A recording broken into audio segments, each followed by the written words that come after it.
The disc landed at a ranch at Corona, New Mexico, and the rancher turned it over to the Air Force.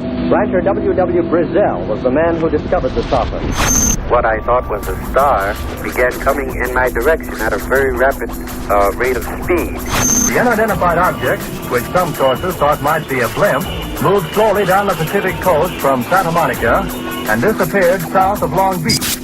I saw a UFO, and it went down the river, turned right at the United Nations, turned left, and then down the river.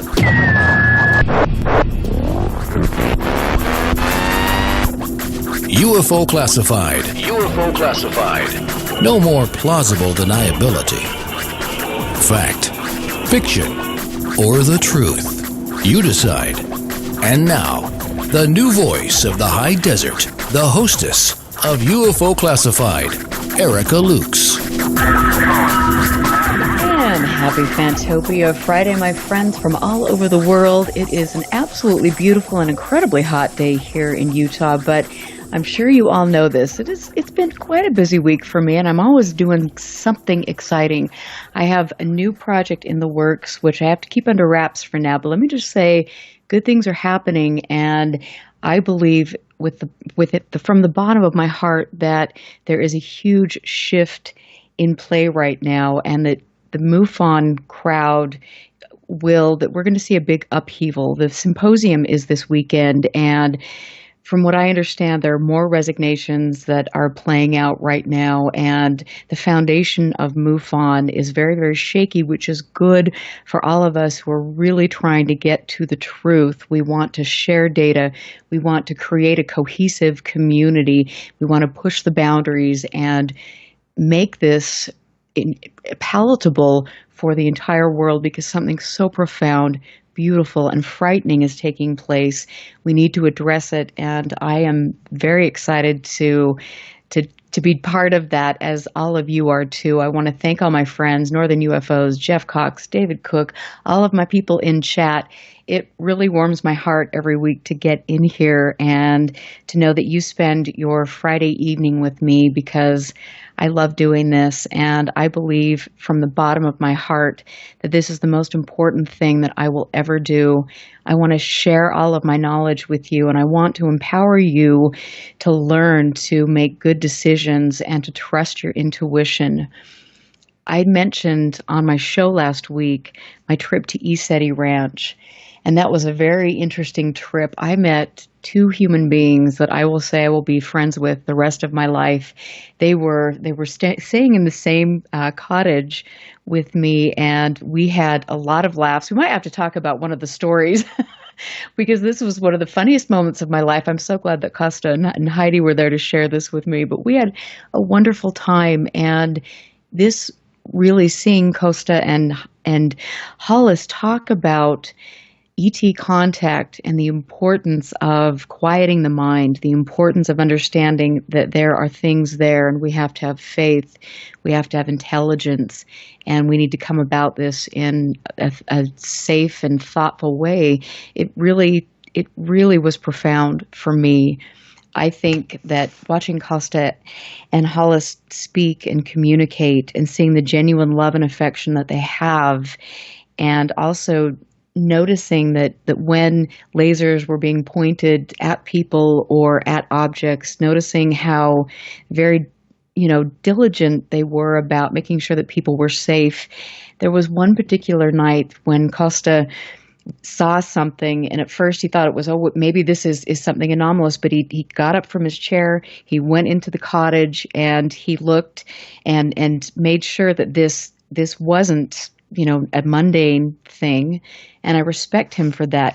Kosta and Hollis are educating people. They're part of ET Let's Talk, and Kosta is the founder. It is the People's Disclosure Movement and the Global CE5 Initiative. Kosta is an author, an activist, international network, online community leader who is actively promoting peaceful contact between humans and extraterrestrial civilizations. He was born in Fort Wayne, Indiana, and I'm not going to we'll just have him talk about that, but about his birth date. Kosta, do you want to tell your birth date on the air? Sure. Not embarrassed.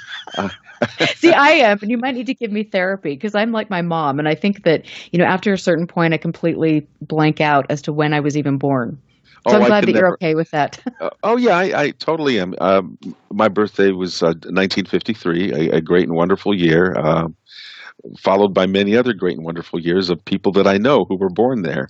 So, Oh, I uh, like yeah, that. yeah, I'm You're so turning positive. 64. Turning 64 this year, and but the thing is, Eric, I feel like I'm 27 still, 25, inwardly, and I try to act like that too. So, for Me forever too. young. I love Yeah. that. And you have been, for the last 11 years, your passion and mission has been leading and growing ET Let's Talk, which has 11,000 members in 100 countries.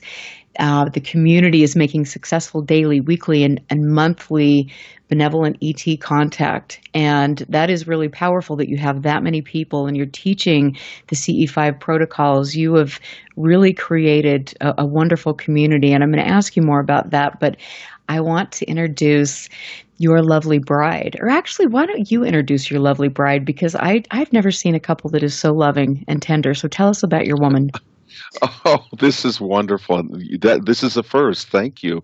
Hollis is probably one of the most complete women I know, and I mean that from um, the sense of at every level, not only a match for me, but as a gift to the world, mentally, emotionally, spiritually.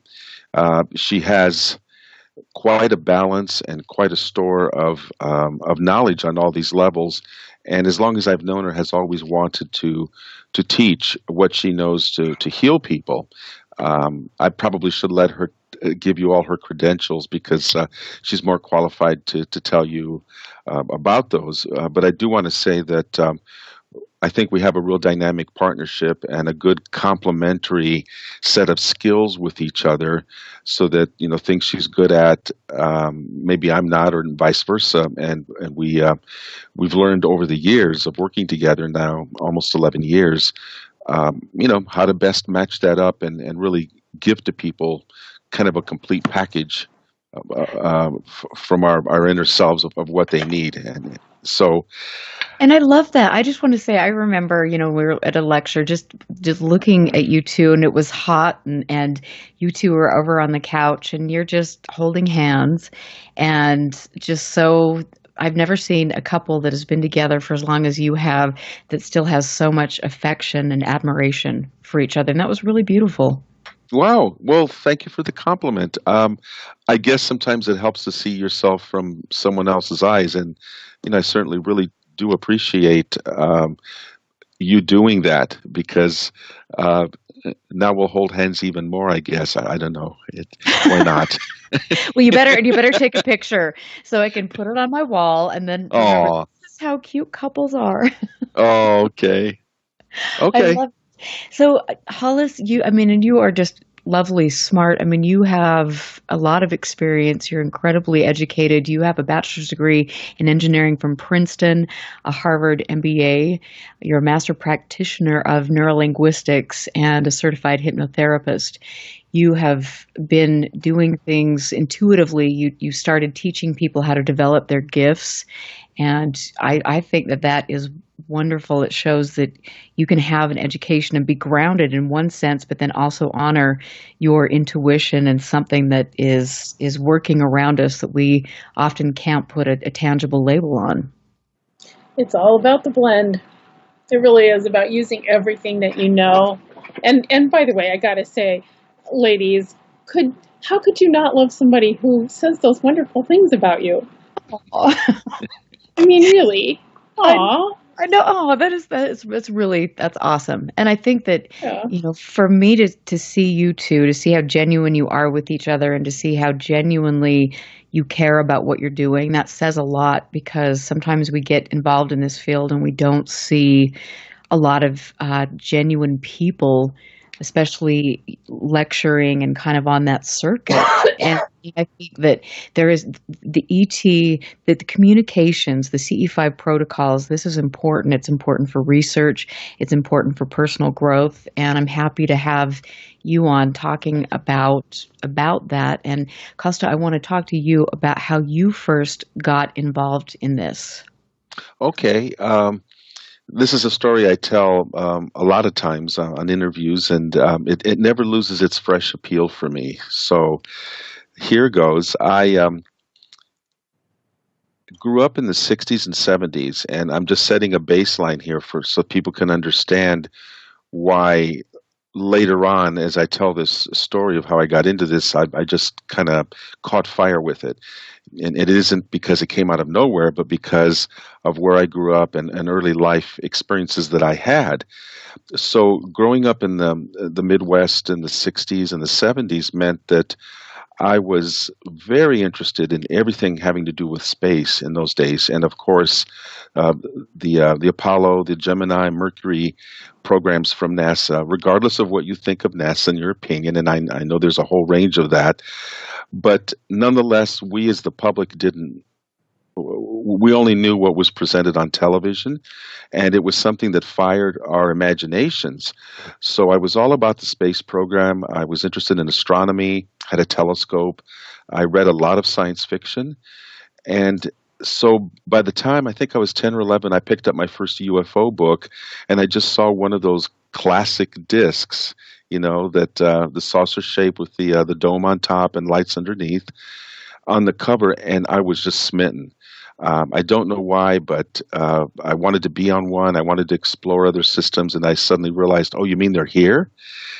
And that right there set the stage. So fast forward many decades later, because I really did nothing with the knowledge and the reading that I did as a young man about UFOs, I kind of dropped it because I just went on and had a normal life of, and I say normal in quotes, I mean, what is normal? Of course, that's going to vary from person to person, but I had a very typical life for my generation of, going to college, getting a degree in computer science and a minor in mathematics, and then finding work in the Silicon Valley after that, and having an almost 40-year career being a software engineer and consultant in the Silicon Valley. Along the way, I also had my first marriage, had 2 children, got divorced, and then got remarried to Hollis shortly thereafter. But until 2006, when I was just decided to sit down a little bored one afternoon, and I wondered to myself, out of the blue, I wonder what's going on in ufology these days. I haven't really followed this in decades. And because of the internet, lo and behold, as most of your listeners and there's just an avalanche of information out there. It's like drinking out of a fire hose, right? So I was fascinated, and my interest was rekindled in the topic. And I discovered a set of people that go out and make communication with ETs, something called the C5 protocol, and this was something none of us had really heard of, but I decided to spend a week and go out under the stars with a group of strangers to see if I could make contact. And so really that afternoon is what turned me around. There are other stories I can tell you about what happened during that week, and maybe we can get into that, but I don't want to drone on too long here. I just want to let people know briefly that there was the background, and then there was that spark in 2006 when I realized that people were making communication, and I knew that I had to have more of that. I wasn't just willing to passively wait to have a UFO experience, but instead I realized that I could contribute to it. I could be part of it. I could be proactive, and that was essentially very exciting, and actually led to me wanting to teach other people to do that, which is what I do at etletstalk.com. So what I want to leave people with here is the knowledge that I'm an everyday person. I think I'm doing extraordinary things, but other people can do that too, because the tools are out there to use your consciousness and your heart to make the contact. And so if I can do it, make that contact and keep doing that and have really great results, I believe that anybody can. And that's what my community is about, learning how to do that and then supporting each other as we go through the process of making the contact and doing our own research. And in that vein, I can also talk about the People's Disclosure Movement. But I will let. Well, yeah, we'll talk about that later. But I think that is it's when each of us has an experience. I think we're all here because we've had experiences, and we're looking for answers, and we're looking for more interaction. And I mean, there was a time that I remember. I don't often talk about this publicly. In fact, I don't know if this is probably the first time I've done that, but I might have mentioned it to you when I was sitting on my porch one night. This was last year, and I saw something that appeared to be the orange amber sphere in the position that I'd seen it many times before, where I've ruled out the fact that it absolutely is not an aircraft, and so on and so forth. You know, in my mind, I just said, okay, you know, if that's you, then show me another one above you. And within 30 seconds, within probably 10, 15 feet, there was something, this thing just appeared out of nowhere. And it was like this firework that just went across and disappeared, no sound, and the air got incredibly cold. And I just remember this feeling like, oh, okay, thank you. I mean, it was profound. It was in your face. You know, being an investigator, you know, I had to put it through the paces. Okay, there's nobody around, yada yada, blah blah blah. But I mean, I knew in my heart that this was something really anomalous, and this was something unique that was communicating with me. And when you have those experiences and you just kind of allow them to happen, it truly is staggering what takes place. You can never go back. That, for me, that was, things like that are life-changing experiences, and you can maybe try to stuff them, but internally you'll never be the same, or you can try to pursue them and take a different course than you might have ever intended. Along those same lines, I want to add my story because it relates again to you talking about how Hollis and I become a team, and that just kind of really didn't happen by accident. I really think there was some design, an intelligent design behind that. And what I mean by that is that during that week that I was up at Mount Shasta, making nightly contact with a group of people and getting totally wowed by the fact that we could do that. We would communicate with flashing lights in the sky that we learned how to identify. Like you said, when you're a researcher, you want to be intellectually honest. And so you learn how to identify what's known, and then what's left after that is what's unknown, and you can then run with that. So during that week of making contact with the group, we learned how to identify what was known versus what we were after, which was the unknown there, and then communicate with it. And we had a lot of that went on in the sky and on the ground. And I have a long story about my up close and personal ground contact that changed my life. But kind of in the summary here is that week produced so much change in me of actually having what I really am saying is ET contact of one sort or another, that back home where Hollis was, I was calling her every morning to tell her very excitedly about what I had experienced the night before. And what I guess what people should know is that I had hoped she would come with me during that week initially to Mount Shasta, but she had said to me, you know, I totally believe that ETs are here. It's a big universe. We can't be the only life, but I don't see what it has to do with my daily life. So why don't you go ahead and have fun during the week, and I support you. So that's how we left it. And that's why I was excited to talk to her every morning about the previous night's activities, just to kind of fill her in and just let her know that I was having fun. But about the fourth morning, when I dialed her up, I knew when she was having her coffee in the morning exactly what time. So I rang her up and got ready to give her my download of what went on the previous night, right? But then she stopped me and said, wait a minute, you know, before you start, I've got a story for you. And I'll let Hollis tell her part of that. Yes. Then. So the night before, I was sitting in bed reading, And, it was time to go to bed. So I closed up my book, put it on the nightstand, reached over, and it's quite a reach to turn out the night light, the bedside table. And now it's dark. And I should say that I do have quite good night vision. It took a couple seconds for my eyes to adjust as I'm kind of, readjusting myself to lie down under the covers. And as I am adjusting myself and my eyes get adjusted, I notice that there are 3 or maybe 4, because the 4th one wasn't completely materialized, beings standing around the foot of my bed looking at me. And, these were not human. I had not let them in. They were about 3.5 to 4 feet tall. They were white. They had slightly large heads, although I couldn't really see features. Kind of small-ish bodies, kind of thin arms, a torso, and I assume they had legs, but, they were standing around the foot of the bed, and I can't see through the bed, so. Right, wow. Yeah, so I'm kind of assuming that. And I'm shocked, right?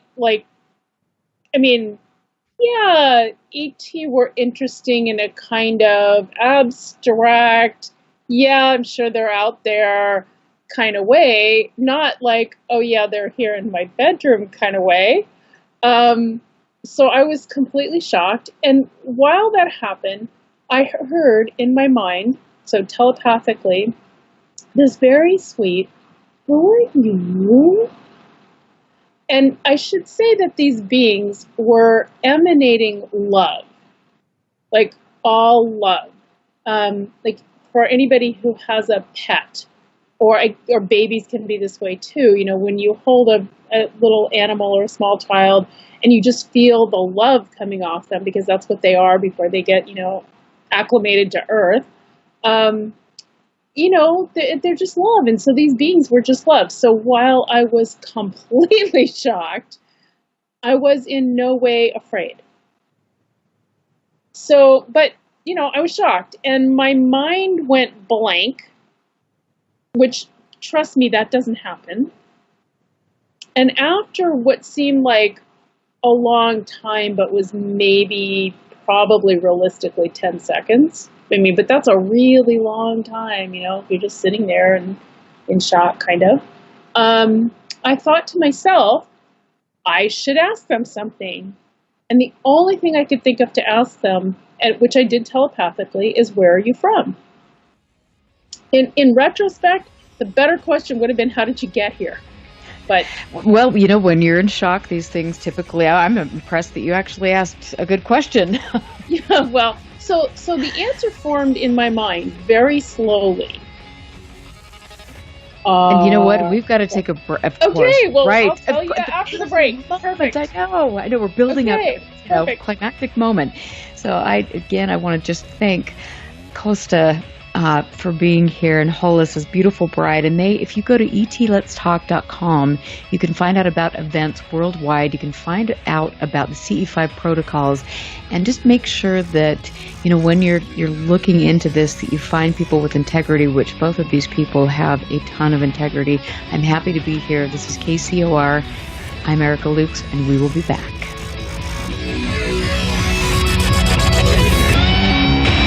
Stand by. This is UFO Classified with Erica Lukes. Erica Lukes. The phone lines are open now at 702-425-9230. That's 702-425-9230. Worldwide callers use Skype name KCOR Radio. More UFO Classified. UFO Classified with Erica Lukes on the KCOR Digital Radio Network. After this. Bowl for Life is a non-profit organization founded in 2013 by Chuck Gardner with one simple goal: to grow the sport of bowling worldwide. Over the years, Bowl for Life has given out thousands of dollars in scholarships to youth bowlers around the world. Our focus is to nurture integrity, honesty, professionalism, as well as respect into bowlers both young and old. You can help us by going to bowlforlife.com. Even the smallest donation goes a long way to breaking down the barriers and helping us assist people of all ages to improve their skills as well as knowledge of the game.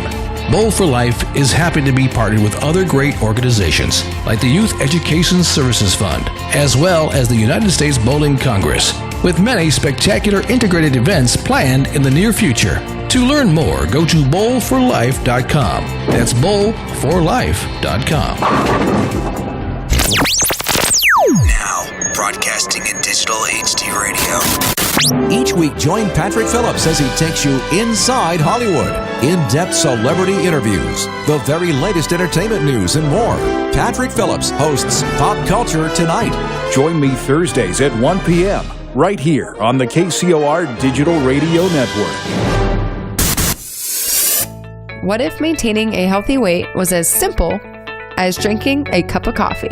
With Valentis Coffee, it's that easy. Harvested from the world's most pristine coffee farms and packed with the purest ingredients on earth, Valentis takes losing weight to a completely new level. At Valentis, we believe everyone deserves a chance to be healthy and fit. It's pure, natural, healthy, and delicious.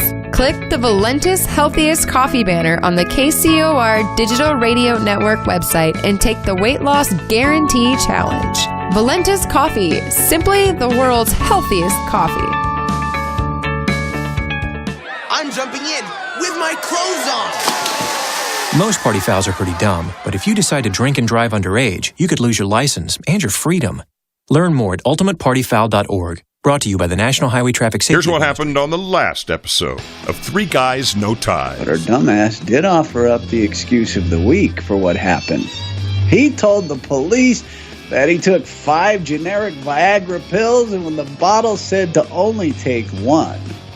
Well, that could do it, I guess. Police are waiting for the blood test results before making a decision on what to charge him with. Are you suggesting that his shifter was able to press the gas pedal?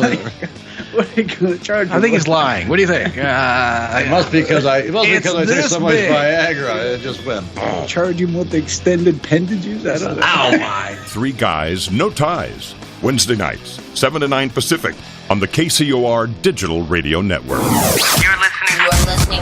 You're listening to UFO Classified with Erica Lukes, where the truth isn't hidden beneath the black lines of a Sharpie. That's the craziest thing I've ever heard. To be on with Erica, call 702-425-9230. That's 702-425-9230. Worldwide callers use Skype name KCOR Radio. Radio contact. Share your thoughts on the show on Twitter by using hashtag KCOR. Or head over to the live chats at KCORradio.com. The audience goes nuts. And now, your host of UFO Classified. Are you ready? Erica Lukes. Erica Lukes. Oh, welcome back, my friends. Happy Fantopia Friday. I'm Erica Lukes. Always happy to be here on KCOR, the best digital broadcasting network on the planet. I have, of course, give a shout out to my producer, Tina Marie, and the station owner, who is incredibly professional. I love this network. I'm happy to be here. I'm proud to be here. Next week on the show, my friend and colleague, James Clarkson, who is the former Washington State Director of MUFON. He recently resigned, will be joining me on UFO Classified to talk about MUFON and the failings that we are seeing and basically the crumbling of the foundation of MUFON, which is something that is historic. It is something that needs to be talked about, and it will be addressed. We will be offering new ideas and hope to push research forward in a positive direction. So I hope you join me. Share that with your friends. Next Friday, James Clarkson will be here. But now I am joined with two wonderful people, Kosta Makreas and his lovely bride, Hollis Polk, who is a clairvoyant and personal coach. They work together on ET Let's Talk, which is the People's Disclosure Movement. They get together. They have this wonderful network of people from all over the world, and they will do these CE5 protocols and have contact with other life forms. This is incredible. I respect them both, and I'm happy to have them here. And when we left, Hollis was talking about her experience and these entities that she saw by her bed. So let's continue. Okay. So, yes, I'm sitting in bed. I finally think, oh, I should ask them something. Where are you from? And the answer formed very slowly in my mind. Arcturus. Now, I didn't know, well, the next morning when I talked to Kosta, I said, this is what I heard. Is that a place? Because I really had no conscious knowledge of it. Now, what I will say is, everything else that happened to me absolutely happened. I have no doubt in my mind. There is some small possibility, and Erica, you'll appreciate this as a researcher, that somewhere in the dim recesses of my mind, I had heard the name of this star or star system, or I still don't 100% know what it is. Anyway, it's possible that I had heard it and just, forgot on a conscious level and somehow dredged it up from my unconscious mind. But really, I genuinely at the time had no idea what it was. So, Kosta, you want to say what you said? Yeah. Well, yeah. What I said was, yeah, that is a system. It's for real. It's something you learn about in Astronomy 101.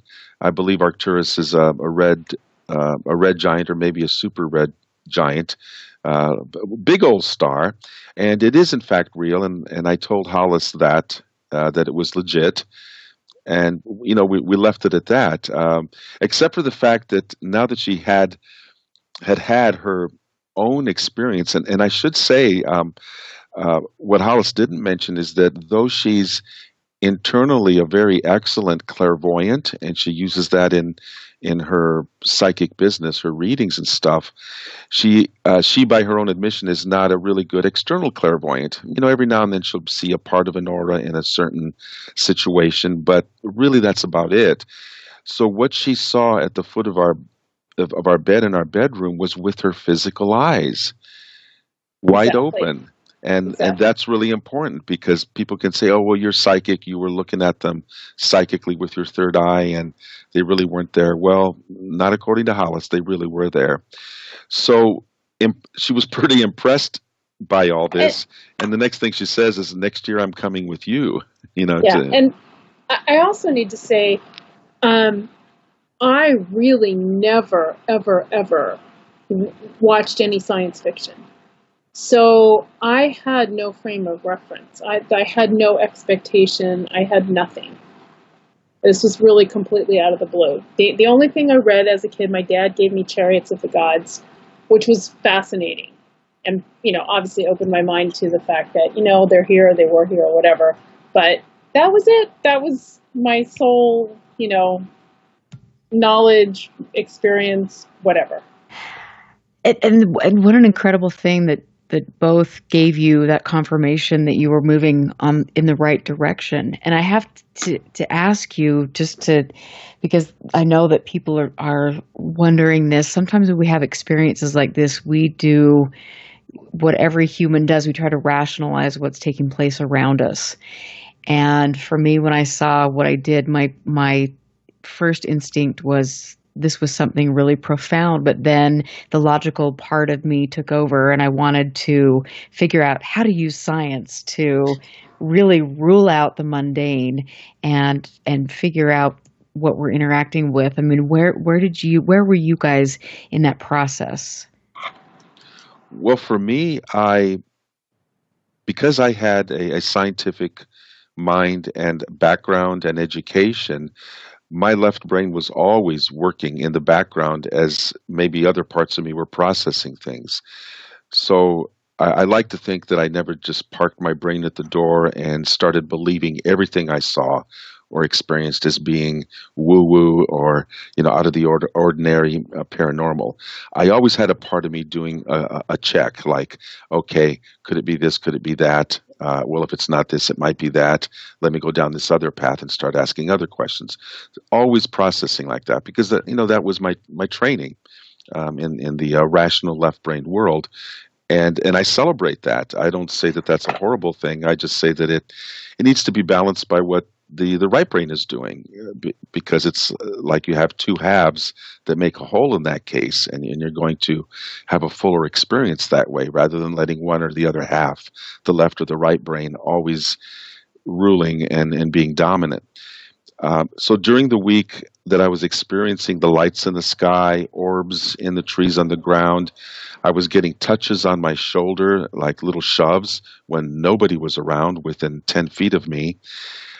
One thing after another. So yeah, Eric, I was always asking myself and looking around like, okay, is anybody there? Is there some normal explanation? Because I don't want to be a fool. I don't want to fool myself. If there's a normal explanation, I'll accept it and then move on, Right. I want to be honest about it. And you know what I loved that about you. I loved watching both of you in the field, and how you you were grounded, but you were open. And I think that is really the approach that we need to take, because sometimes we get so caught up in this rigorous, we need science. And if we, da-da-da-da-da. And I saw this a lot in MUFON, and I see this a lot in America, especially. Unfortunately, we talk about the scientific method, and yet, A, we know nothing about it, or B, we're coming into research with a bias. And we will never break ground unless we're willing to put the bias aside and then really push the boundaries. And the boundaries here are being pushed by the ET contact movement. This is important. This is groundbreaking, but this is something that has been done for quite some time. And I want to go into that a little bit, because I think the history of the contact movement is important. Not a lot of people in America know about that, and that actually started with the Rama group. And I think that both of you can tell us a little bit more about the history of the contact movement. So have at it. Hollis, do you want to? I got nothing. Well, I do. I'm an experiencer, and I tell my story, and I help other people get clear on their own psychic abilities, because a lot of contact happens through the clairsenses, right? Clairvoyance, clairaudience, telepathy, all that. And so that's mostly what I do. I mean, yes, I've had some real world, I can see it with my eyes kind of experiences, plenty of them. But history, not so interested. So you guys go ahead. Well, what I'll add is honest. that, yeah, it's true. Once the modern UFO age began, and many of your MUFON friends will know this, Kenneth Arnold and the sightings then, and there's always the Roswell and the early contactees were out there, and they were actually one group, I think, in Southern California near Joshua Tree was hundreds of people were meeting there, and the Integratron was formed there, and I forgot by the gentleman's name. So what I'm saying is there were groups of people in those decades, in the early part of the UFO era, the modern UFO era in the U.S., who were interested in the topic, and books came out of that, and experiencers came out of that. Now, on a global level, what I learned when I first got into a lot of this was that there was a group called the Rama movement, and they were based more in Latin America and pretty much flying underneath the radar. But it was very active. I think probably had thousands of members, and they practiced a very strict regimen that went into their preparation, physically, emotionally, mentally, spiritually, to put themselves in a state to make great contact. And I met some individuals back in my early days who had been members of the movement, and they would relate to me great stories of using their process and their group dynamics to call in craft that would come fly over low, over their groups time and time again.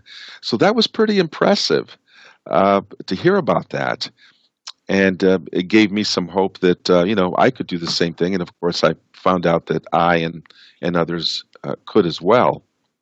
So that's one example of an early movement that spawned. Well, I don't know if it spawned, but at least it was in parallel with some other networks that started springing up, and one of them being ET Let's Talk, that had a prime focus for making bilateral interactive a contact with ET intelligence. And that's where the CE5 protocol that we use on etletstalk.com comes into play. I will say that, and I encourage people to please come join as a free member at etletstalk.com.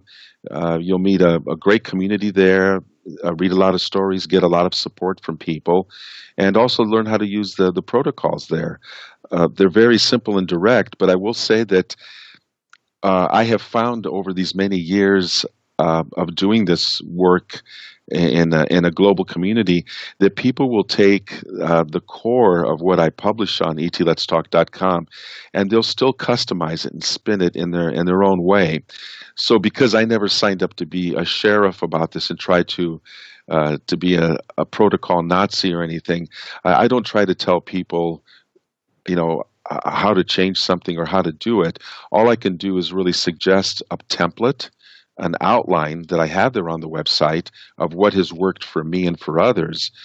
But after that, I know human nature. People are going to take what I have up there. They're going to say, "Well, I like this part. I don't like this. I'll do this other extra thing instead of doing this," and whatever. They customize.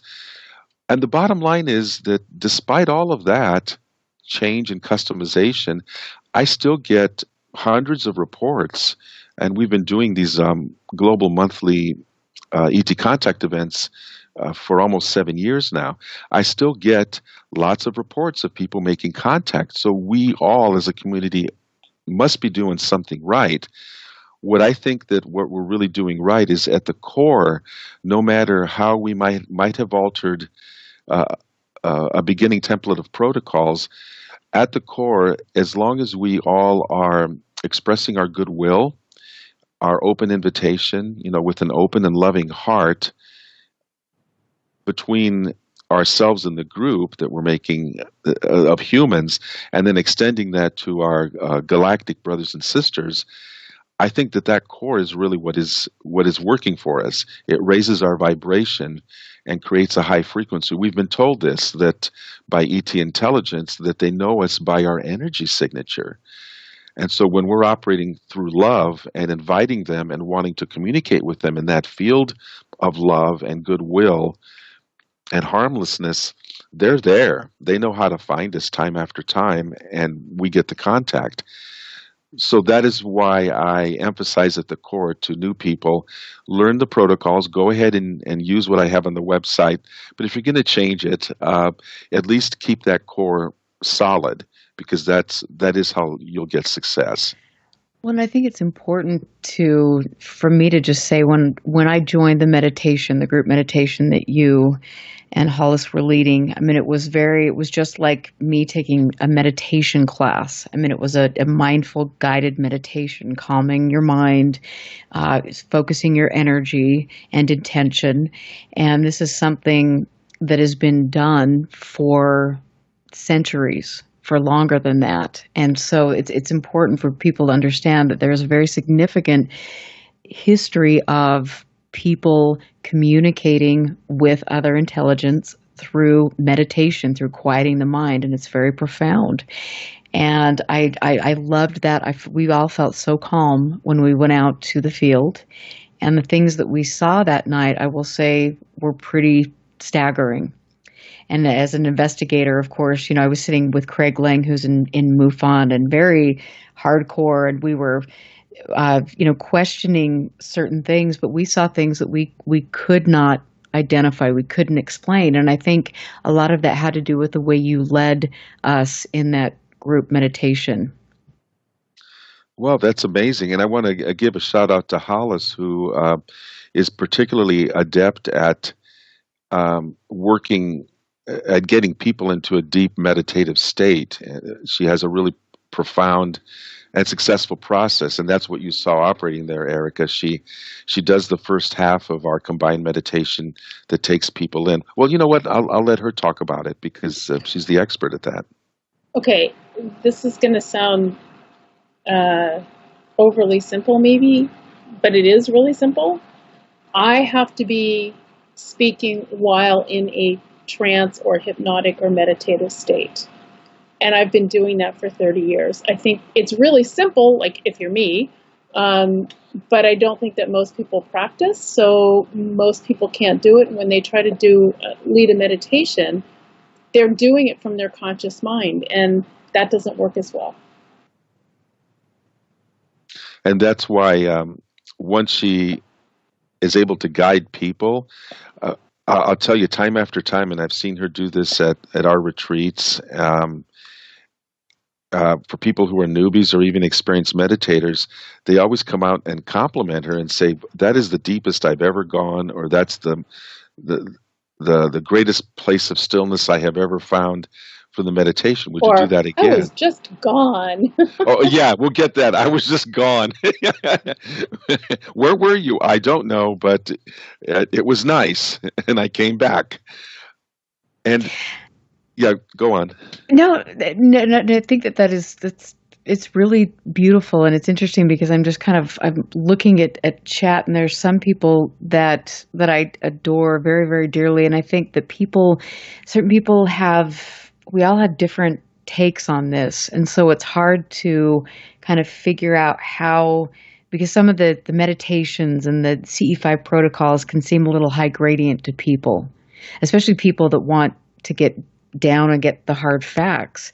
And so how do we begin to bridge those gaps? Because I think that there are important things to be said and done on both sides, but we have to find some commonalities. Go ahead, Hollis. No, you go ahead. Well, I'm trying to understand the question.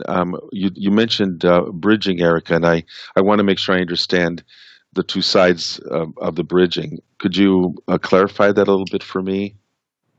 I think that my biggest thing when I was involved with MUFON, or when I'm involved with certain American researchers, is the fact that there's no room for the impossible, quote unquote. There's no room, it's like we have to put things through the paces, and we're so narrow-minded that we are willing to sacrifice the truth, or sacrifice really looking at the data and understanding that there's something anomalous, something incredible taking place. And I think that somehow we have to bridge the gap between, the fact that, you can get good scientific data, and you can go out there and communicate with another intelligence.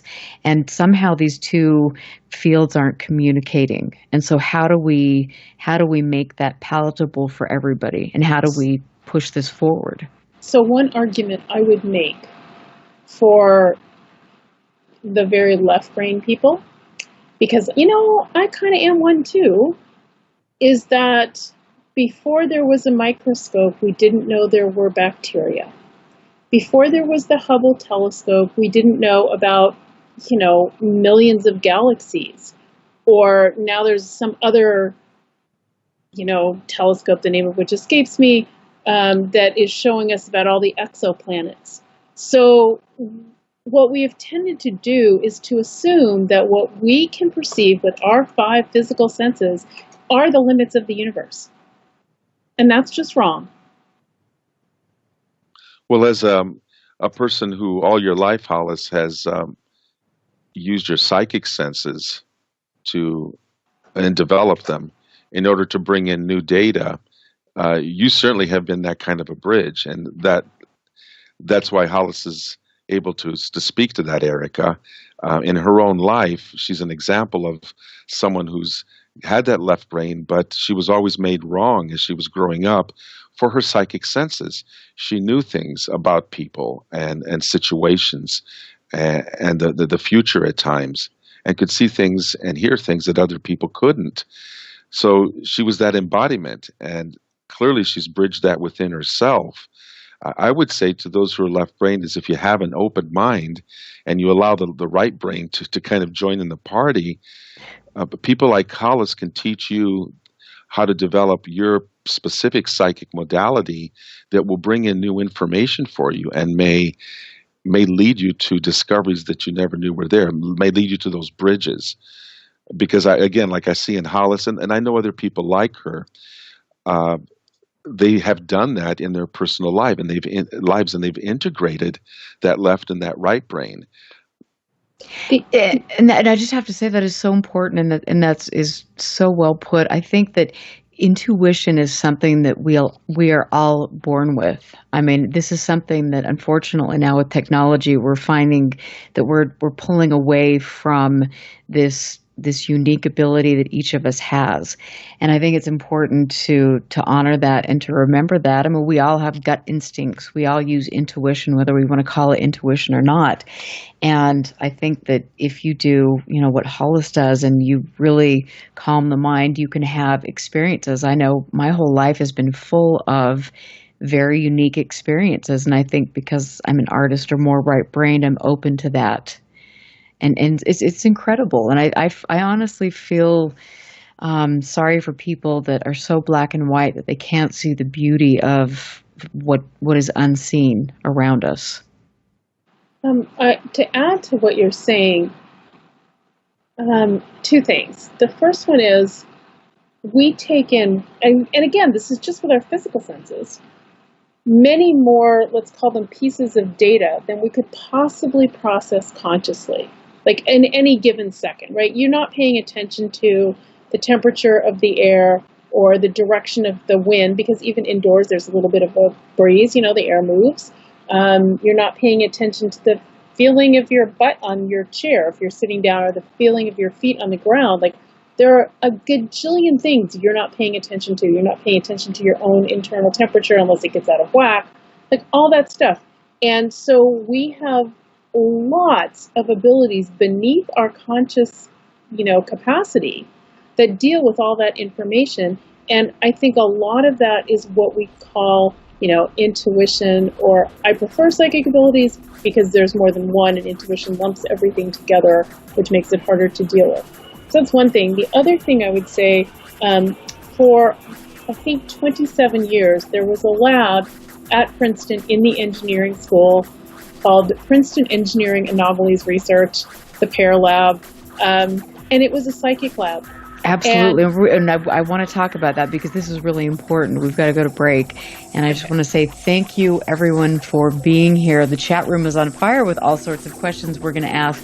I am Erica Lukes, and we are talking about E.T. Let's Talk. Go there, etletstalk.com. And I would love to thank Hollis and Kosta for joining me. We will be back on the other side of the break. Listen very carefully. This is Houston. Say again, please. Houston, we've had a problem. This is UFO Classified, live every Friday night, 4 p.m. Pacific, 7 p.m. Eastern, exclusively on the KCOR Digital Radio Network. The truth is out there, just waiting to be discovered. And now, if you will, accompany me on a journey to the future. For more information on the host of UFO Classified, Erica Lukes, upcoming guests, as well as links to the past shows, visit her website at ufoclassified.com. UFO Classified. UFO Classified. This is KCOR Las Vegas, home of the Digital Radio Network, broadcasting from a shack just south of Area 51. Wait, that doesn't exist. This is the KCOR Digital Radio Network. Now for the news. Now, broadcasting in digital HD radio.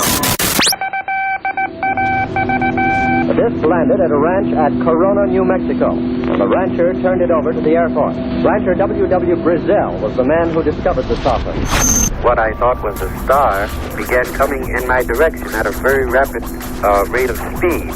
The unidentified object, which some sources thought might be a blimp, moved slowly down the Pacific coast from Santa Monica and disappeared south of Long Beach. I saw a UFO, and it went down the river, turned right at the United Nations, turned left, and then down the river.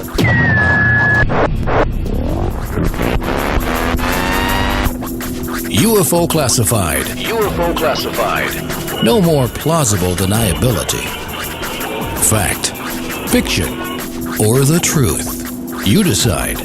And now, the new voice of the high desert, the hostess of UFO Classified, Erica Lukes.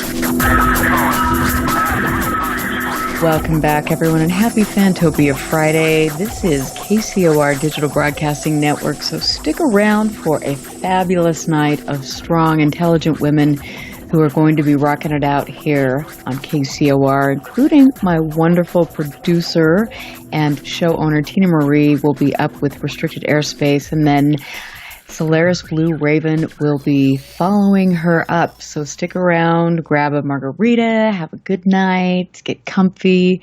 I have a wonderful family here at KCOR, and again, the chat room is on fire. I appreciate all of your messages. I get more and more messages every day, and I think now that the TV show is airing on Destination America on Saturday nights, I can't believe the amount of mail I get from people. It is wonderful that all of you are opening your minds, you're looking for answers, and you're asking really important questions. I truly believe, and I know that Kosta, Makreas, and Hollis, Polk, who are my guests tonight, they understand this, that we are really at a pivotal time. And we now understand that we are not the only game in town, and there's something interacting with us.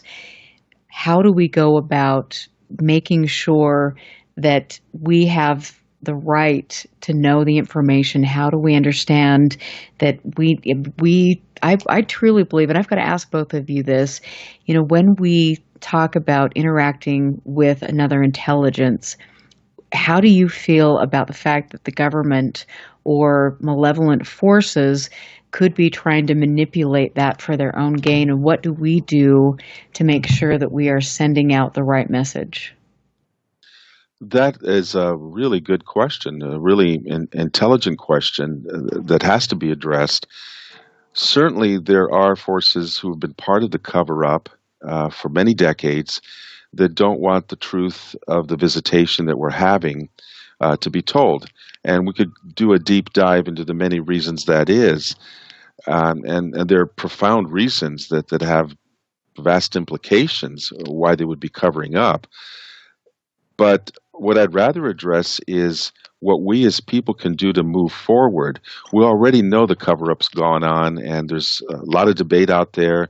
You can follow this person, that person who has information, whatever. It's important to know that it's gone on and that we've been manipulated. But what I'm trying to concentrate on with ET Let's Talk is where we go from the future and how we take our power back. As you know, Erica, in the UFO community, a lot of people are waiting for the big D word, disclosure. Right. When will the government disclose to us? Will it be our government? Will it be the Chinese? Oh, wait, it might be the UK. It might be France.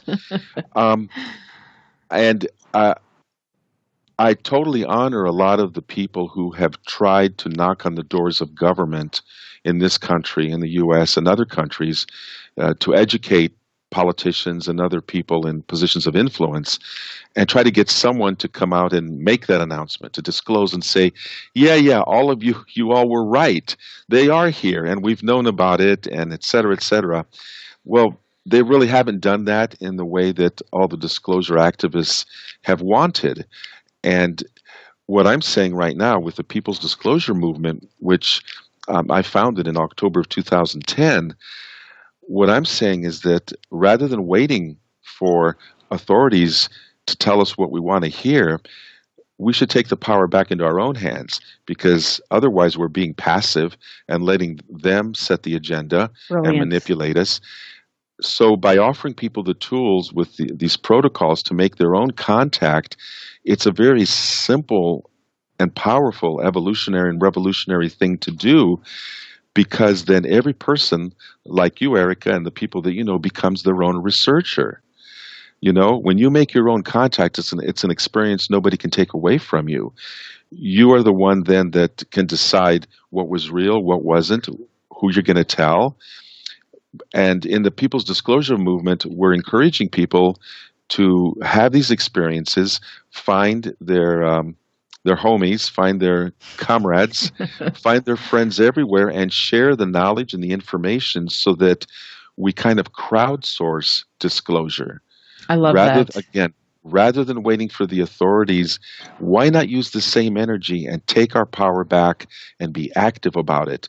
We need only a lawn chair. We don't need a $50 million grant to build antenna arrays, across the desert to send signals out. I and so many other people I know have had so many up-close experiences with craft that have come in close and communicated with them in one way or another that I know for a fact that that's a revolutionary act. And that's why I want to teach other people in the etletstalk.com community that they can do that. And there's nothing like having that first experience of yours and then in follow-on experiences. You feel so empowered, and that's what the People's Disclosure Movement is about. Again, it's about power. It's about us doing the disclosure. Like you said, you like crowdsourcing the disclosure. I kind of like that too. It just popped into my head a few days ago. But really, that's what about. It is about, right? How many movements have we seen where people from the grassroots, and I mean political movements, social movements, religious movements, whatever, were dissatisfied with what authority was doing to them, or telling them, or killing them, or whatever, and took matters in their own hands to educate each other. There's great history in a lot of countries of grassroots movements, and what I'm saying is the People's Disclosure Movement is that right now, and that's why I'm inviting people to come join for free at etletstalk.com.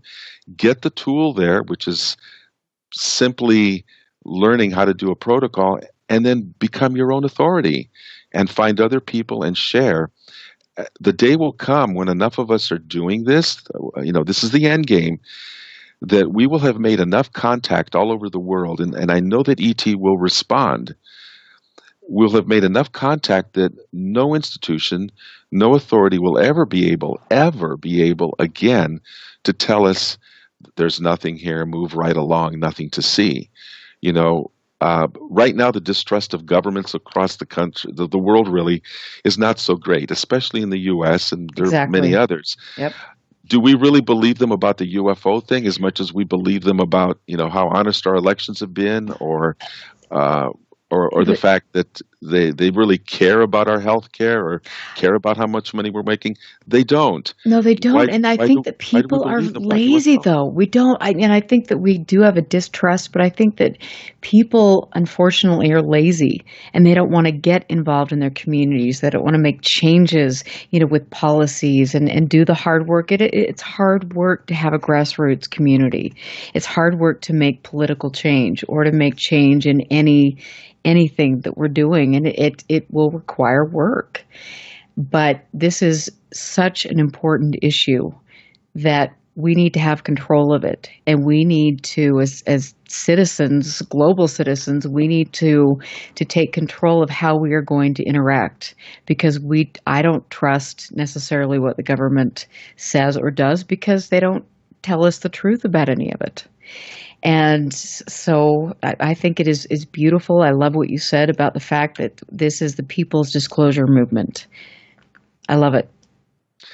Thank you. And it's really our movement. It's a group thing.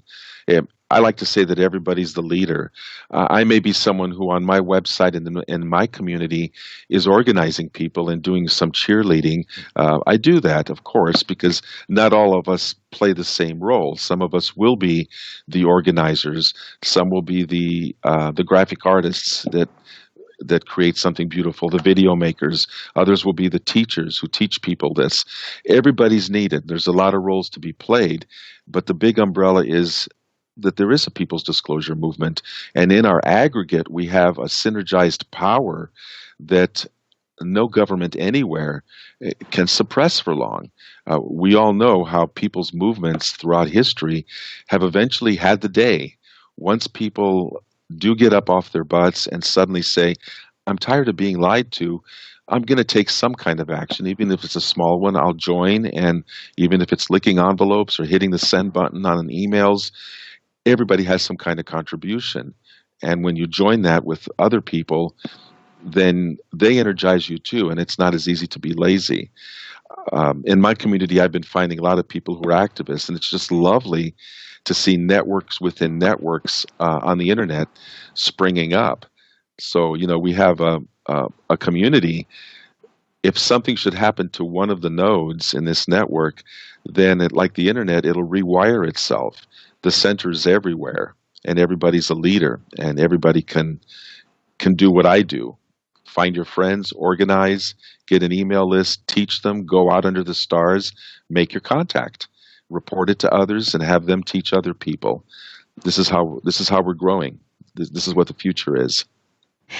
And to me, it's right on. And I believe, as a researcher and somebody that has had personal experiences, we can do both. I can go out there and do the CE5 protocols with my equipment, and I can collect information. I can collect data. And that is really groundbreaking. And I think that people who have kind of a negative or poo-pooey mindset, I challenge you to get involved with this and to go out there and see what's taking place. And if some people get it wrong and say it's an airplane or it's this or that, well, great. Everybody's here to learn.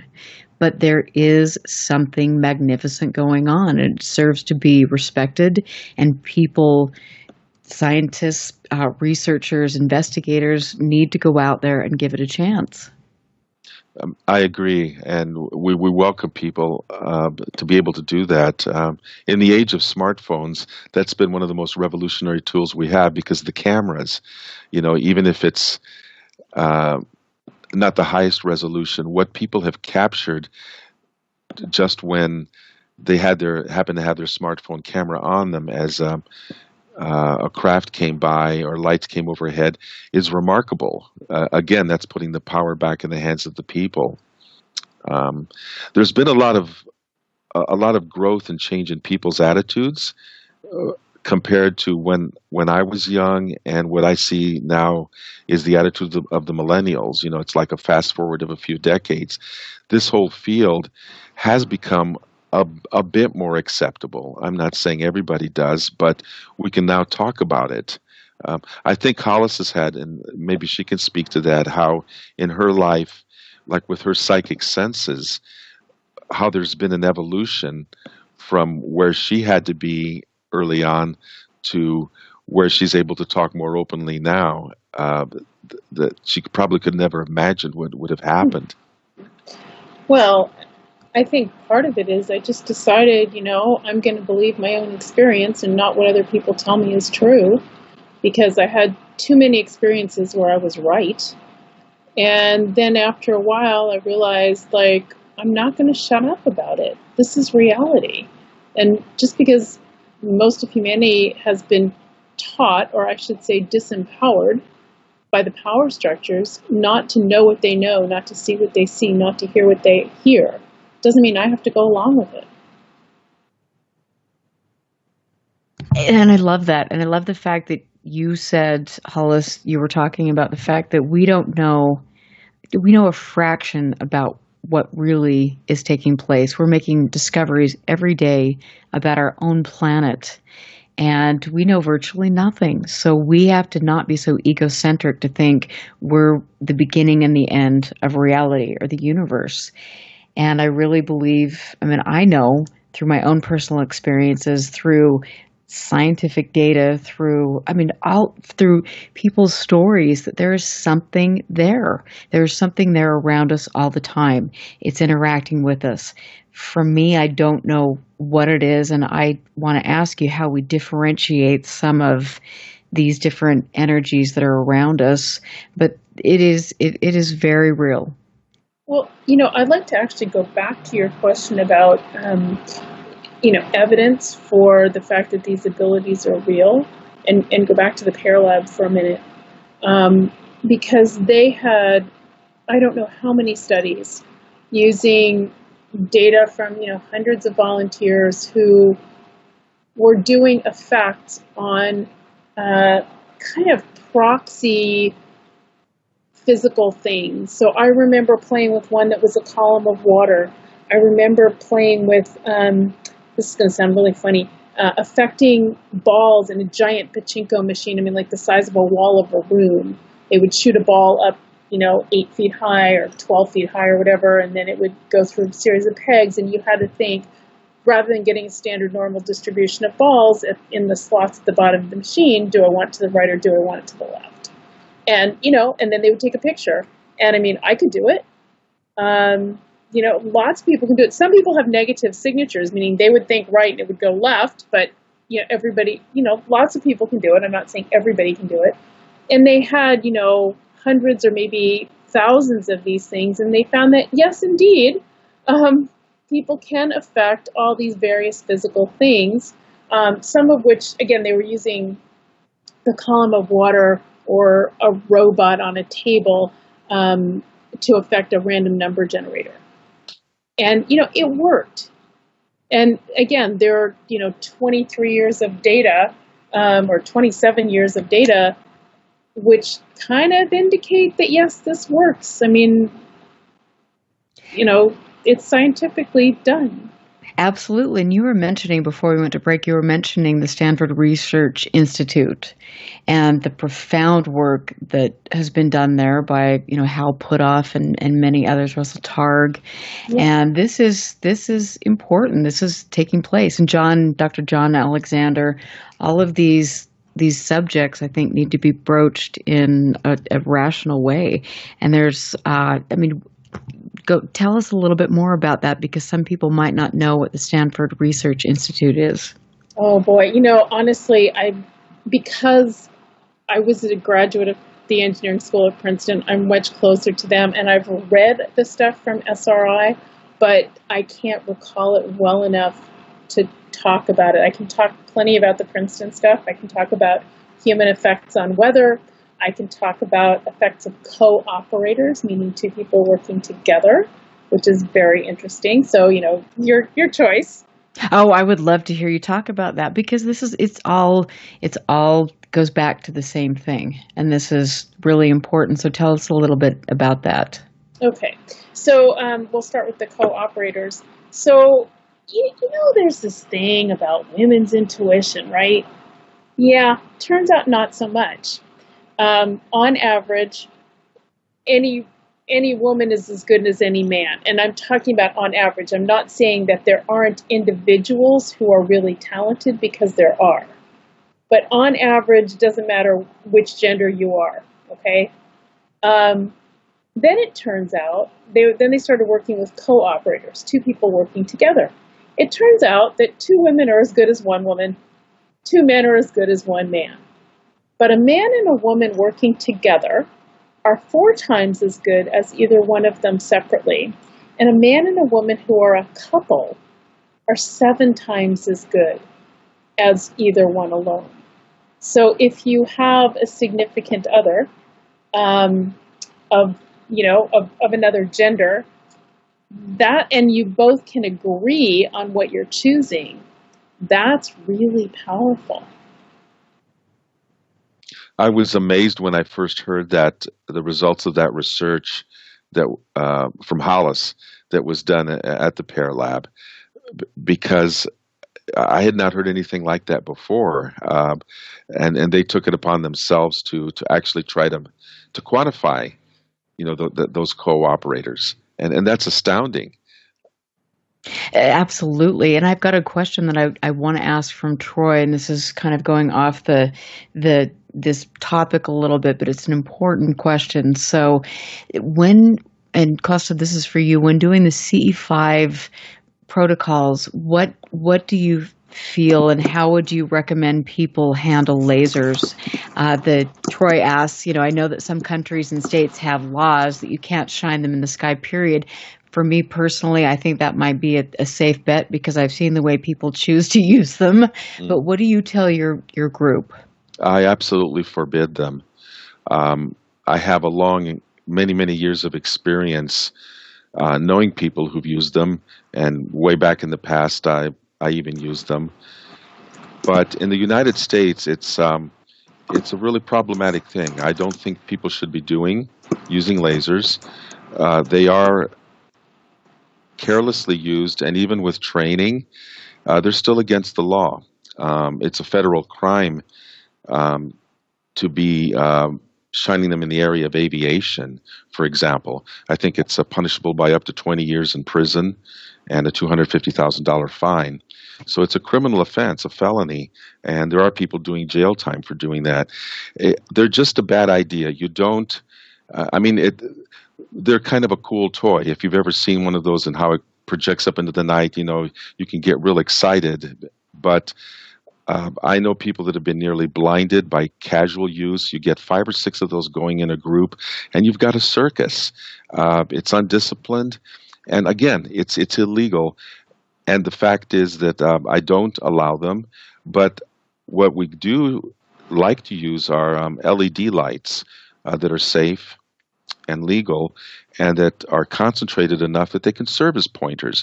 Because the whole idea of the lasers thing is it's a pointer. If you see something in the sky that you want to draw the attention of the entire group to, it is easy if you have something to point with it, and you can just say right there, and people will look in the right direction. Well, LED lights, will do that and safely. Also, alternatively, you can learn a little bit of astronomy. What we do in our groups is we teach the cardinal directions, a little bit about the constellations, some of the key stars up there, and a lot about the angles, from going from the horizon to the zenith. And so we tell people, or we teach people how to use the coordinates to identify something. So if you see a flashing light, you can yell out to the group, there, look, in the northeast, at about 50 degrees up above this horizon, there's this. And if everybody's been educated, they will know exactly where to look. And this has been done successfully in the groups I've been in. So my point is that lasers are not necessary, but if you do want to use a pointer, use the safe ones and the legal ones, LEDs, and also learn some astronomy and some coordinates, and it's not that hard.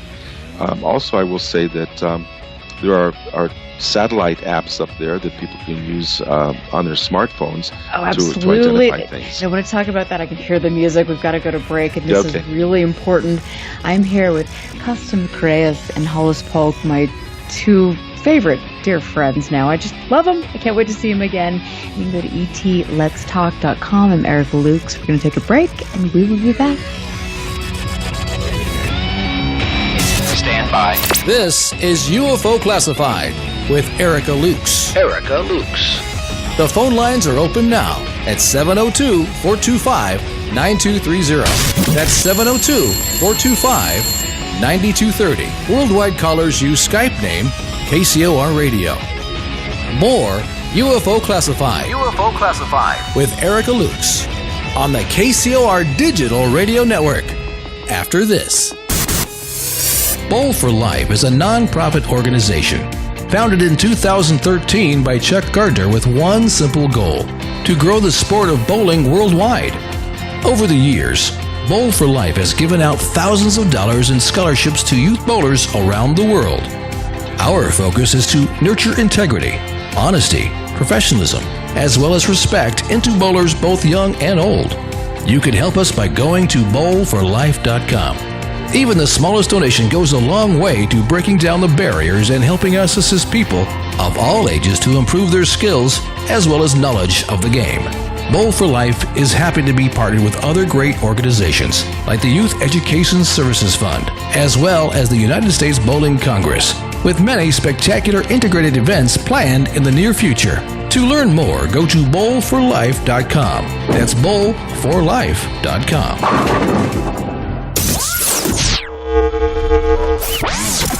Monday night at 8 p.m. Pacific, 11 p.m. Eastern, we take the KCOR Digital Radio Network off the grid and go deep inside the Paranormal Vault. Jump on the elevator and come take the ride down the rabbit hole of reality with BK Mojave and The Watcher as they unlock the vault and dust off some of their classified paranormal case files even the government doesn't know about. The Paranormal Vault. Mondays at 8 p.m. Pacific, 11 p.m. Eastern. Exclusively on the KCOR Digital Radio Network. This is the one show our secret government fears will speak the truth.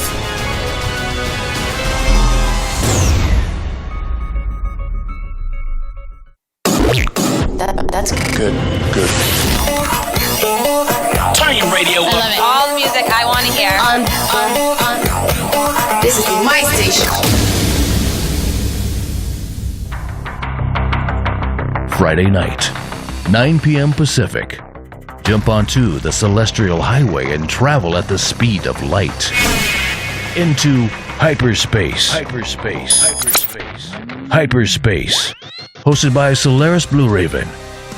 She navigates you through the cosmic tides of mysticism into the world of covert technology, UFOs, mystical sciences, and the world of unforeseen forces. You get to really sort of enjoy a bizarre ride. Listen live, Friday night, 9 p.m. Pacific. For Hyperspace. The one show that blows the whistle off our government black ops projects. Hyperspace. Hosted by Solaris Blue Raven. Exclusively on the KCOR Digital Radio Network. Want to take a ride?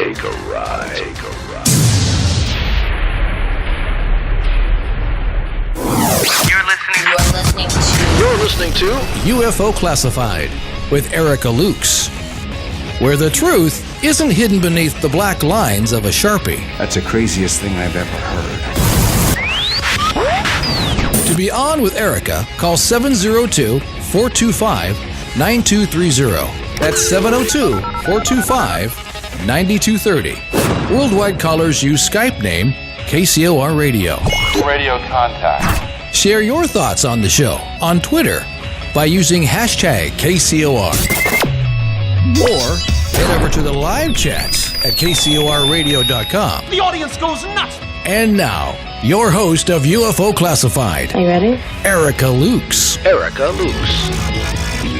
Welcome back. This is the last segment for UFO Classified tonight, and I really hate to say that because I always love being here. Make sure you find UFO Classified on the web at ufoclassified.com because I'll always be sharing new things and my adventures. And find me on Facebook at Erica Lukes or UFO Classified. Send me your messages. I promise I will try to get back to you as soon as I can. I've been super slammed, and I appreciate all of you taking time to reach out to me and just giving me props. On Saturday night, you can go to Destination America and see the show that I am in. We just got signed for a second season. This will be really, really cool. So UFOs documenting the evidence. I also have some other exciting things in the works, and I really hope that I can give you guys good information, that we can all work together, that we can open our minds and use a bit of logic to push the boundaries and to make the connections that are so important. My guest tonight, Kosta Makreas from ET Let's Talk, pretty much rocks, and his beautiful, intelligent wife, Hollis Polk, who is an intuitive, who has more degrees than I could shake a stick at. And I mean, just lovely human beings. I think that they are groundbreakers, they're pioneers, and I think that they understand the fact that there is something communicating with us, and they also have respect enough to teach people, you know, what the protocols are. Where do you shine lasers? Oh, guess what? You don't, because people shouldn't have a laser.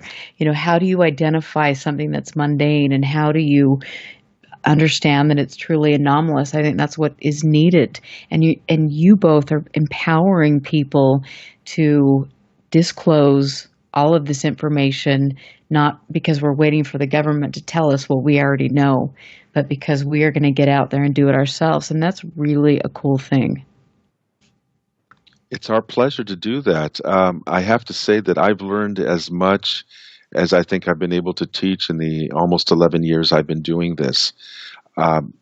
Like yourself, Erica, I meet so many different kinds of people, and it's like having eyes and ears everywhere. You know, you've only got one set, and when you multiply it by knowing a lot of people in the network who then report back to you the experiences they're having, or they teach you something that you didn't know, it's amazing.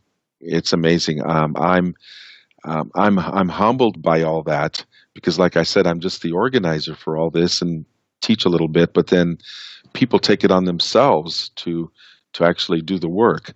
I like to say in the etletstalk.com community that if nobody showed up to do the contact that we do daily, weekly, and monthly, there'd be nothing for me to do. So it's real easy for me when someone compliments me to just throw it back and say, no, thank you for being here. There wouldn't be a movement without you and thousands of others like you. This is really a group effort. There's no place for big egos here. And I know that ufology. What? Are you kidding me? It's full of them. No, there's no. Oh, in my world, there's no place. In the ET Let's Talk community, we may have egos, but what I'm saying is nobody stands above anybody else as being any better. We're just all still learning and informing each other. And that's so important. And you hit it right on the head. I think there's so many egos, and it's like we're all in this together. We need to support each other and love each other, and we're going to be right and wrong, and we need to be respectful. And I love that. I think that's really cool. I think it's one of the many things that attracted me to both of you. And I want to just ask you a question because I think this is important. But sometimes we have people that say that all of these things that we're interacting with, they're all benevolent beings and that we should be happy and yada, yada, yada. But I really believe we need to have a degree of caution. And so what are your thoughts on that, and how do we understand exactly what it is that we're dealing with? Hollis, would you like to take that? I have my own take on that too. Okay. First thing, do not check your discernment at the door. We all know, and each of us has our own signals for when somebody maybe is not together, somebody maybe means us harm, somebody has some, underhanded motives, whatever. We all know what that looks like, feels like, sounds like. And those markers, most people, if you ask them, how did you know? They'll go, yeah, I don't exactly know, right? Because a lot of that is proprioceptive. It's clairsentience. It's the gut feelings. For some people, it's more than that. I get other experiences. And yes, those work for humans. They work for animals, right? You know when a dog doesn't want to talk to you. You probably know when an ET doesn't have your best intentions at heart. It's the same thing. I like to say also, and I agree with Hollis, and want to add that the vast majority of the experiences that have been reported to me from the community for many years have been positive. Yes. The free experiencer group has done an amazing research of thousands of people in depth, producing numbers that I think it's the first time that anybody has quantified this.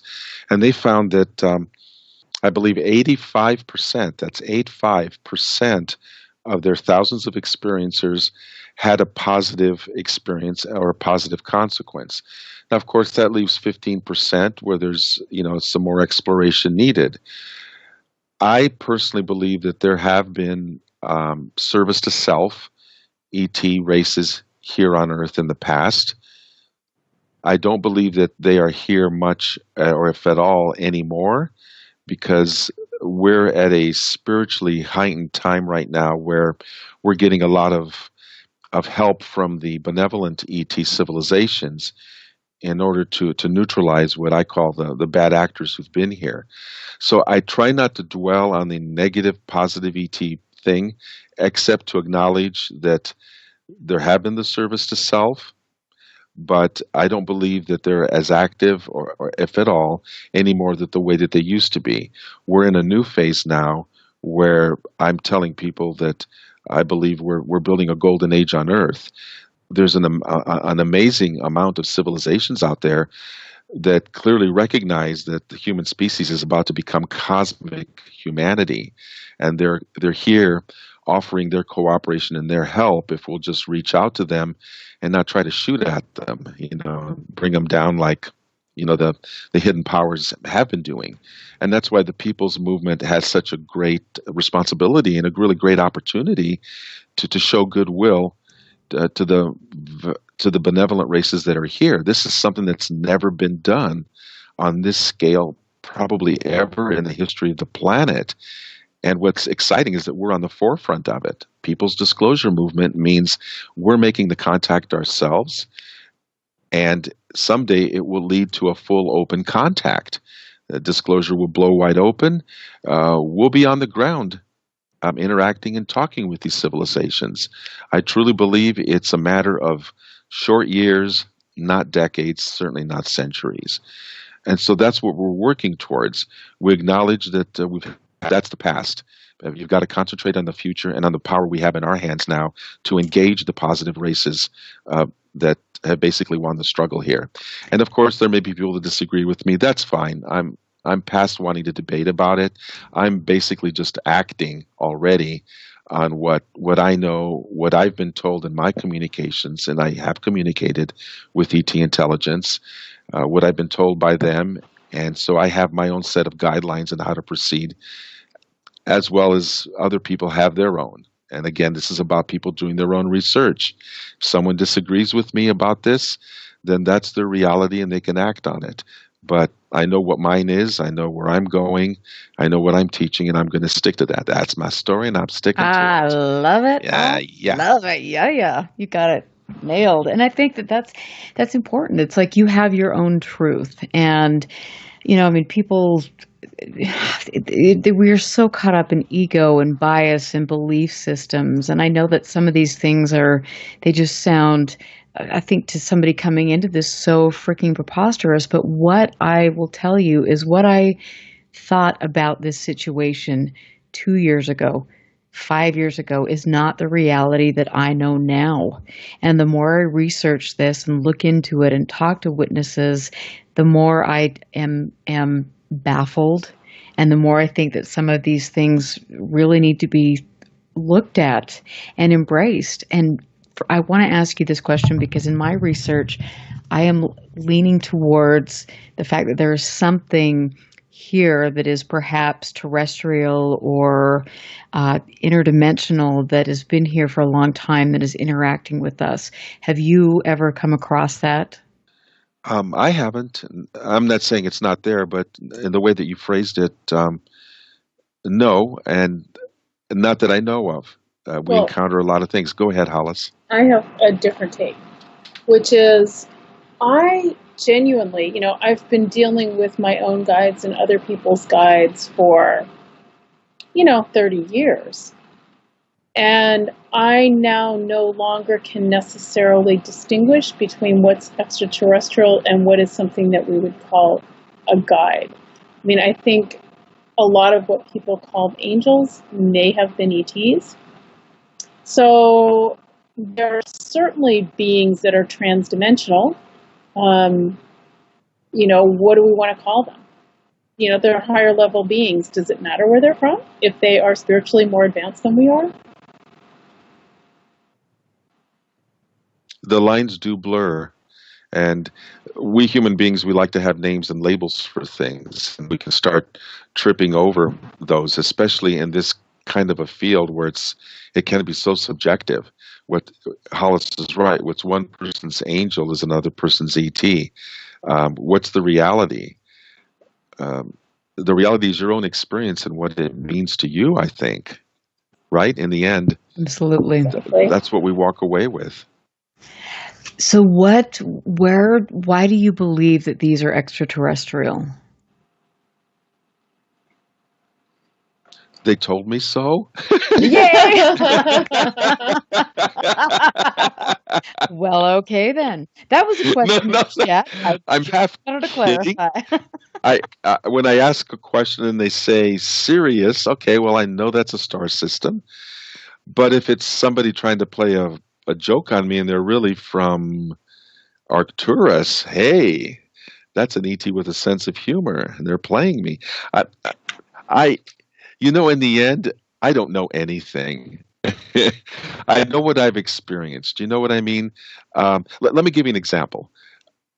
During the week that I alluded to, that changed my life, the week where I was out on a retreat with people and experiencing all kinds of contact, I had an experience one night that was with 9 other people.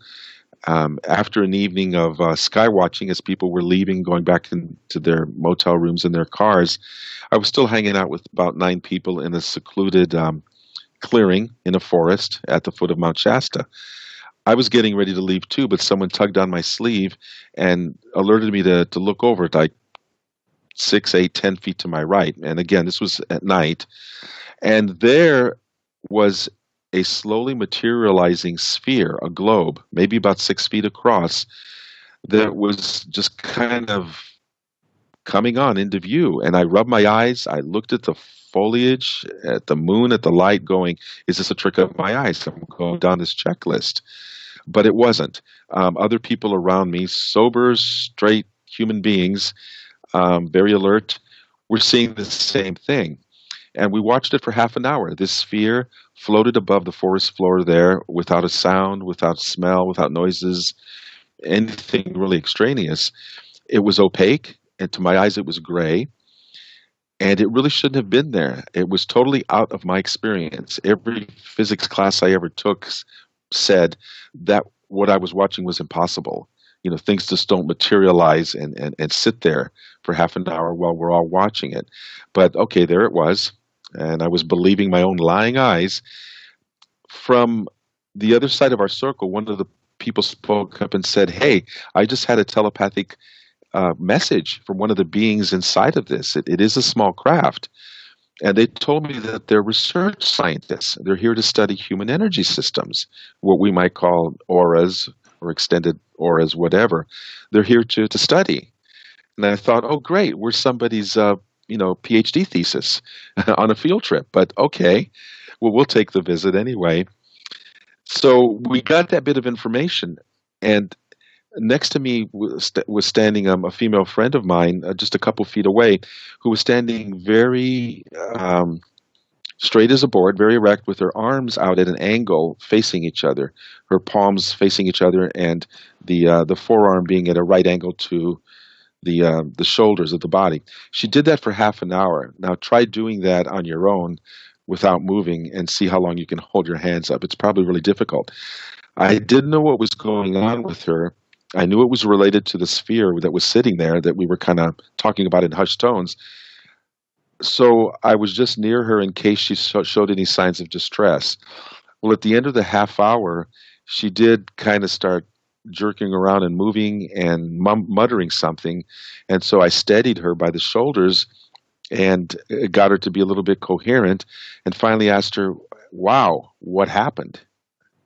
And she told me the story that she related to the group the following afternoon in our group debrief. But there she told me, well, during that half hour, one of the scientists from inside approached her psychically, telepathically, and asked her, may I merge with you to study your energy system? And this woman had the presence of mind and the courage, I might say, to say to that being, I don't know, I want to say he, but I don't know if it was he, she, or an it, but she said to the being, sure, go ahead, but I have 3 conditions. Again, what presence of mind to say something like that, right? And the conditions were, one, that the being leave when it was instructed to leave by her. The second condition was that she remain conscious, aware of her surroundings, just didn't want to be knocked out and not know anything. And the being agreed to that. The third condition was that there was to be no experimentation, no funny stuff with her sexual organs, no anal probes or whatever, or more, whatever. And they agreed to that. So during that half hour that she was standing next to me, what was going on was this merge and this experimentation taking place, oblivious to any of my senses. I couldn't tell the difference. All I saw was my friend standing there stiff as a board, not moving for half an hour, and then she started moving. But what I'm relating to everybody right now is what her interior experience was like. So when she started getting a little bit woozy at the end of that half hour, she tells me that was the point at which she told this being, okay, I'm done now, please leave. And it left. And we watched this sphere that still had been sitting there, or floating there, start slowly dissolving into the background, just like a special effect. And it was gone. Now, That kind of thing changes my life. It changed my life. It wasn't someone else's story, even though I had had great UFO ET encounter stories from people I intimately trusted throughout my life. This was something I saw myself, and I had to make a decision. Do I believe my lying eyes? Do I talk myself out of it? Wait a minute, there were 9 other witnesses here. We were all talking about it. No, unless it was a mass hallucination, we all saw something that should not have happened by the laws of physics as we know them. And so that's what I put out to your audience. I'm not nuts. I'm not crazy. I had witnesses. What happened? It was outside the laws that we know.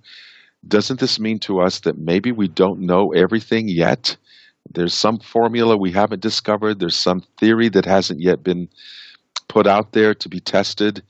There's a lot of room for exploration, because with that humble little experience, disproved everything I had ever been taught. And I know it happened, just the way that Hollis knows that those beings materialized in our bedroom. That should not be possible in that way either.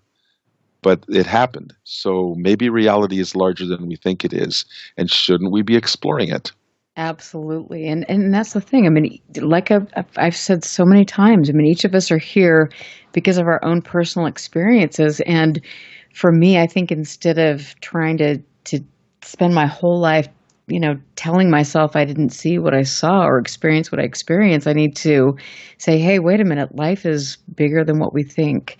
There is so much more that we need to embrace, that we need to look at, and we need to work together to figure out what it is. And while we need to be level-headed somewhat, we need to understand that when you have tens of thousands of reports over not just, years, but over centuries of the same types of things, that there is something very profound going on, and something that needs and deserves to be treated with respect and to looked at. And we need to really look at this. And it's the coolest thing I've ever done. So how would you say that we need to empower a younger generation and to get people involved? I would say come to my website. Hollis and I are happy to teach you how to make your own contact. It's etletstalk.com. It's free to join. And that's the first step, is to find a community of others like yourself, learn the protocols, and go out and try them. With your lawn chair, maybe, a $15, $20 lawn chair, you can make the kind of contact that $50 million worth of hardware and radar telescopes, radio telescopes, could only dream of doing. And that's why I want to encourage the younger millennial generation, who's very open-minded about this topic, to go ahead and explore and just come to etletstalk.com and register and join the community. We're also on social media, and we also hold retreats. We have one coming up in Bloomington, Indiana for 5 nights, another one in Joshua Tree, California for 6 nights. The Bloomington one is in middle of September, and Joshua Tree is in the middle of October 15th, Bloomington September 17th. And that's what we encourage people to do, is when you can get together with others face to face, it's really empowering.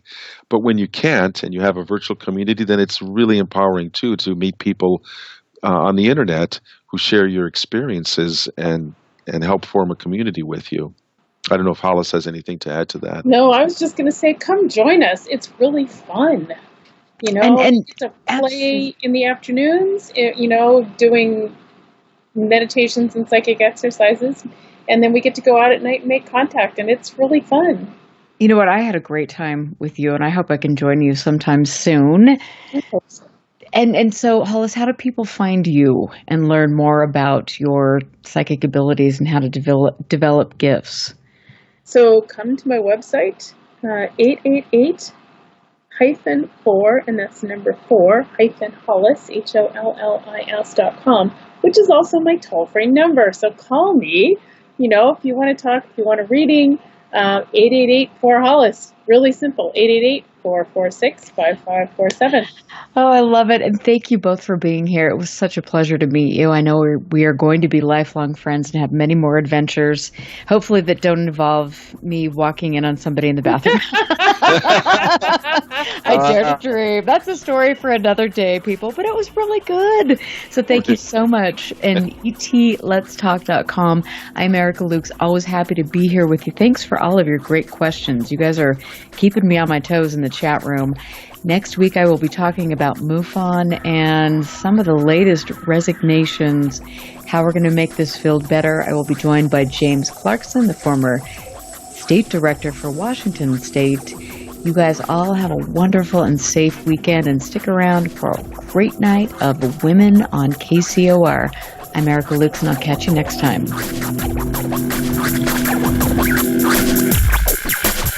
Listen very carefully. This is Houston. Say again, please. Houston, we've had a problem. This is UFO Classified, live every Friday night, 4 p.m. Pacific, 7 p.m. Eastern, exclusively on the KCOR Digital Radio Network.